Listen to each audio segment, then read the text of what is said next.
Hai guys, ketemu lagi dengan aku di channel Lady Din. Semoga kalian semua dalam keadaan yang sehat dan bahagia. Kali ini aku mau membahas satu kisah yang cukup unik di mana pelaku sudah mengakui perbuatannya namun tidak bisa dihukum atas perbuatannya itu. Bagaimana kisah lengkapnya? Tanpa basa-basi lama-lama, kita langsung masuk ke ceritanya ya. Sebelumnya, jangan lupa untuk subscribe dulu channel ini dan nyalakan lonceng notifikasinya supaya kalian tahu video terbaru dari aku.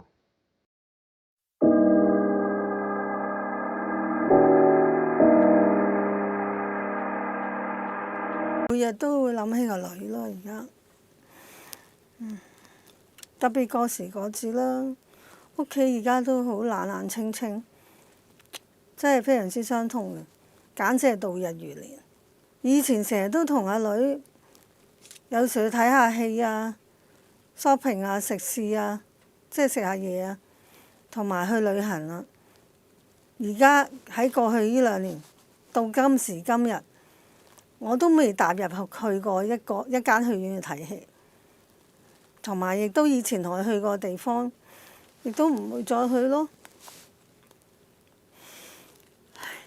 Poon Hyung yang berusia 20 tahun bertemu dengan Chan Tong Kai yang berusia 19 tahun pada bulan Juli 2017 saat bekerja paruh waktu di perusahaan yang sama di Hong Kong. Mereka akhirnya berhubungan lebih serius sebulan kemudian yang mengakibatkan Poon mengandung 5 minggu di akhir tahun itu. Chan kemudian mengatur perjalanan ke Taiwan untuk mereka berdua pada bulan Februari 2018 dalam rangka untuk merayakan Hari Valentine. Dia yang membayar semua biaya perjalanan dan akomodasi selama di Taiwan. Kemudian Poon memberitahu ibunya rencana perginya pada tanggal 8 Februari kalau dia akan pergi ke Taiwan dengan seorang temannya hingga tanggal 17 Februari. Tetapi dia tidak memberitahu identitas temannya itu kepada ibunya.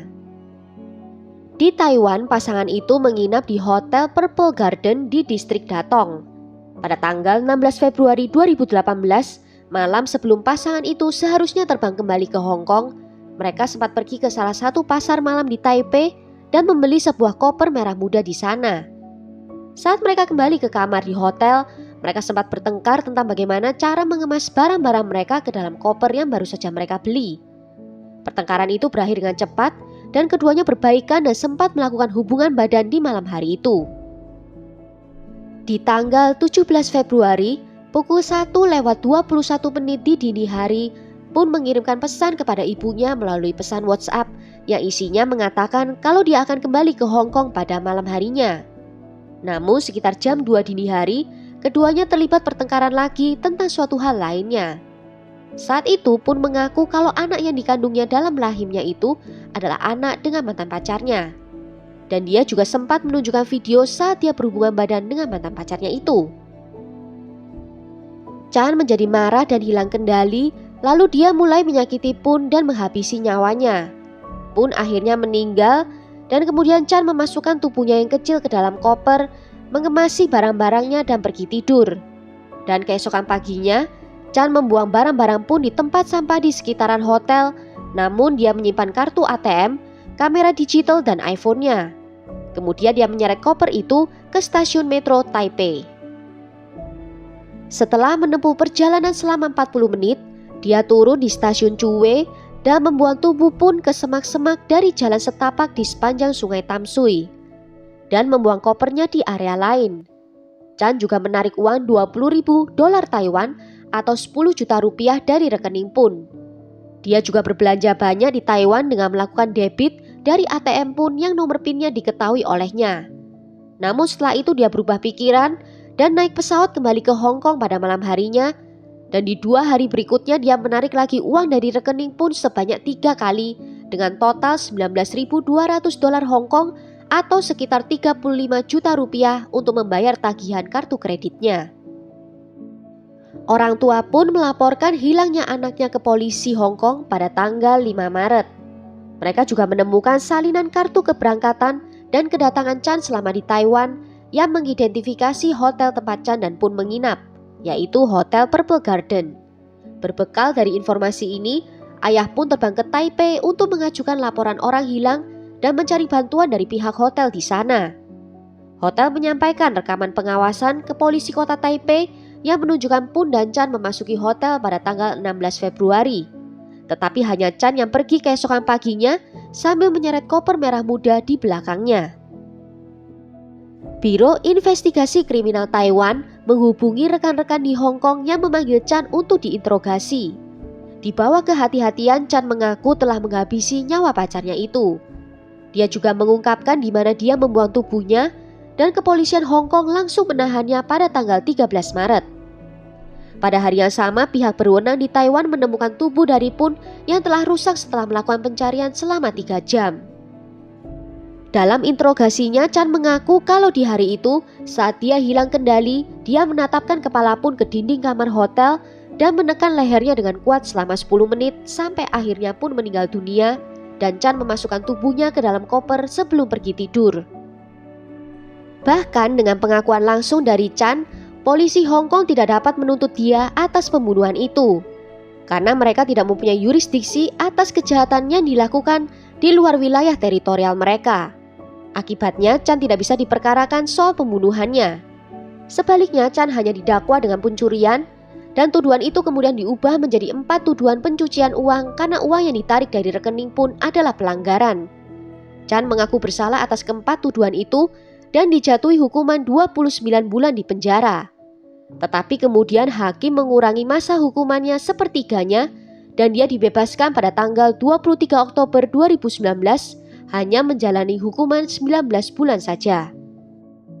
Secara terpisah, pihak berwenang di Taiwan berusaha untuk mengajukan tuduhan pembunuhan dan pembuangan ilegal tubuh manusia kepada Chan Tong-kai. Kantor Kejaksaan Tinggi Taiwan meminta bantuan hukum timbal balik kepada pemerintah Hong Kong 3 kali dalam rentang waktu 6 bulan dari pertengahan hingga akhir tahun 2018. Tetapi mereka tidak mendapatkan tanggapan. Pada bulan Desember 2018, jaksa di Taipei mengeluarkan surat perintah untuk Chan, tetapi karena Hong Kong dan Taiwan tidak memiliki perjanjian bantuan hukum timbal balik, mereka harus melalui jalur politik untuk mencari bantuan dari pemerintah Hong Kong untuk membantu membawa terdakwa supaya bisa diadili di pengadilan Taiwan. Yang memperumit kasus ini adalah situasi politik antara Hong Kong dan Taiwan yang tidak memiliki perjanjian ekstradisi. Hong Kong sebagai wilayah administratif khusus Cina tidak dapat membuat perjanjian sendiri dengan Taiwan karena Cina menganggap Taiwan sebagai provinsi yang memisahkan diri. Untuk menutup celah hukum ini, Gubernur Hong Kong Carrie Lam pada bulan Februari 2019 mengusulkan amandemen untuk bisa memindahkan kasus buronan ke yurisdiksi manapun, di mana kota tersebut tidak memiliki perjanjian ekstradisi formal. Namun pembentukan amandemen itu ditentang oleh banyak pihak sehingga menimbulkan unjuk rasa di Hong Kong saat itu. Tetapi pemerintah tak bergeming dan tetap meneruskan pembentukan RUU.